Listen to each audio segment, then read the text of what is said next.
દેશભરમાં સ્વતંત્રતા પર્વની ઉજવણીનો રંગ જામ્યો છે ત્યારે રાજકોટ શહેરમાં દેશભક્તિનો એક અનોખો માહોલ જોવા મળ્યો। 13 ઓગસ્ટના રોજ રાજકોટ મહાનગરપાલિકા દ્વારા ભવ્ય તિરંગા યાત્રાનું આયોજન કરવામાં આવ્યું હતું, જેમાં હજારોની સંખ્યામાં રાજકોટવાસીઓ જોડાઈને દેશભક્તિના રંગે રંગાયા હતા। 78માં સ્વતંત્રતા દિવસની પૂર્વ સંધ્યાએ સમગ્ર રાજકોટ શહેર તિરંગાના રંગમાં રંગાયું છે।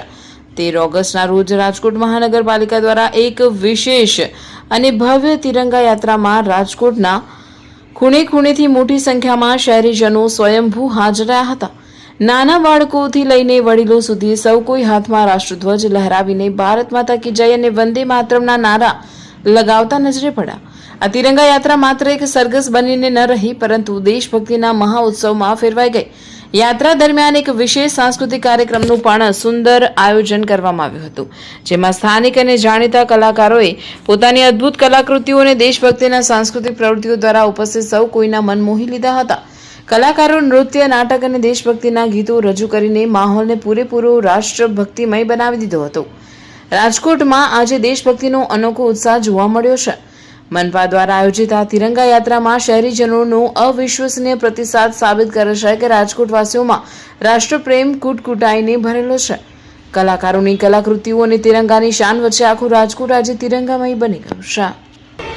રાજકોટ મહાનગરપાલિકા દ્વારા સતત 5મા વર્ષે દેશના સન્માનીય વડાપ્રધાન મોદી સાહેબની હાકલ પછી તિરંગા યાત્રાનું સફળતાપૂર્વક આયોજન કરવામાં આવ્યું છે। નાનામાં નાની વસ્તુથી લઈ અને ખૂબ માઇક્રો પ્લાનિંગ આના માટે સૌ સાથીઓ દ્વારા કરવામાં આવ્યું હતું। આપ જોશો કે સંપૂર્ણ દેશભક્તિના માહોલ સાથે રસ્તા ઉપર ક્યાંય કચરો પણ ન થાય એની પણ તકેદારી અને વ્યવસ્થા કરવામાં આવી હતી। સારી રીતે સૌ શહેરીજનો યાત્રાને માણી શકે એ માટે અલગ અલગ ટોટલ 1.5 કિલોમીટરના વિસ્તારમાં 9 જેટલા સાંસ્કૃતિક પ્રોગ્રામો આપતા અલગ અલગ સંસ્થાઓના સ્ટેજ કરવામાં આવ્યા હતા। અલગ અલગ સંસ્થાઓ સર્વધર્મની ભાવના સાથે વોરા સમાજ, મુસ્લિમ સમાજનું બેન્ડ અને પોલીસ બેન્ડ, આના માટે એક ભવ્ય યાદગાર પ્રસંગ 13મી ઓગસ્ટની તિરંગા યાત્રા આજે રાજકોટવાસીઓ માટે બની ગઈ છે। સૌ સંમિલિત થનાર દેશપ્રેમી શહેરીજનોને અને સૌ સાથીઓનો ખૂબ ખૂબ આભાર, ધન્યવાદ। વંદે માતરમ, ભારત માતા કી જય। એટલે મંત્રીઓ ઉપસ્થિત રહે ન રહે પોતપોતાની એમની વ્યક્તિગત વ્યસ્તતા ઉપર હોય છે। રાજકોટના આયોજનમાં મંત્રીશ્રીઓ આવવાના એવું કોઈ પ્રી પ્લાન જાહેરાત હતી જ નહીં। જીતુભાઈ વાઘાણીનું જે ઈ કાર્ડમાં નામ છે એ જીતુભાઈ રાજકોટના પ્રભારી મંત્રી છે, એટલે સ્વાભાવિક છે કોઈ પણ કાર્યક્રમમાં કડસી રૂપે એમનું નામ લખાતું જ હોય છે।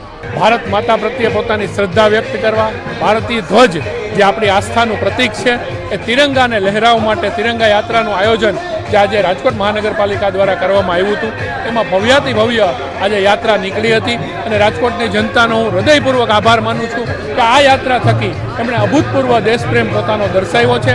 અને આપ જોઈ રહ્યા છો કે હજી રેલી ક્યારની યાત્રા પૂરી થઈ ગઈ છે, છતાં પણ લોકોનો અવિરત પ્રવાહ અને જે યુવા વર્ગ છે એનો ખાસ હું આભાર માનીશ કે યુવા વર્ગે તિરંગા પ્રત્યેની પોતાની આસ્થા એકદમ દેખાડી છે અને આટલી ભવ્યાતિ ભવ્ય યાત્રા ખૂબ સારી વ્યવસ્થા સાથે, સુચારુ વ્યવસ્થા સાથે આજે પૂર્ણ થઈ છે, એનો હું રાજીપો વ્યક્ત કરું છું। વિદ્યાર્થીઓને લોકો જોડાયા છે માધવભાઈ, પણ મોટા નેતા પ્રભારી નથી જોવા મળ્યા।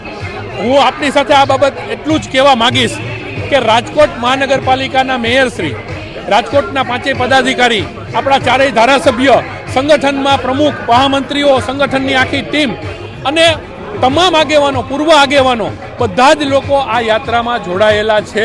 રાજકોટનો કોઈ એક નેતા આ યાત્રામાં નથી એવું નથી। માધવભાઈ, ગઈકાલ રાતની વાત છે, જીતુભાઈ વાઘાણી આવવાની વાત હતી। જીતુભાઈ વાઘાણી, માનનીય મંત્રી શ્રી જીતુભાઈ વાઘાણી સાહેબ આપણા પ્રભારી મંત્રી છે અને પ્રભારી મંત્રી હોવાના નાતે કાર્યક્રમમાં એમનું નામ હોય એ સ્વાભાવિક છે। ગુજરાત સરકારના અન્ય જિલ્લાઓમાં પણ કાર્યક્રમો ચાલી રહ્યા છે, સરકારના કાર્યક્રમો ચાલી રહ્યા છે, એટલે મંત્રીશ્રી એમની અનુકૂળતા મુજબ ન આવી શક્યા હોય એ સ્વાભાવિક છે, પરંતુ રાજકોટના તમામ નેતાઓ હાજર છે અને ખૂબ આનંદપૂર્વક અને ખૂબ સુચારુ વ્યવસ્થા સાથે અને રાષ્ટ્રપ્રેમ દર્શાવતી આ તિરંગા યાત્રા સફળ નીવડી છે. એનો ખૂબ રાજીપો છે. રાજકોટની જનતાનો આભાર. વંદે માતરમ.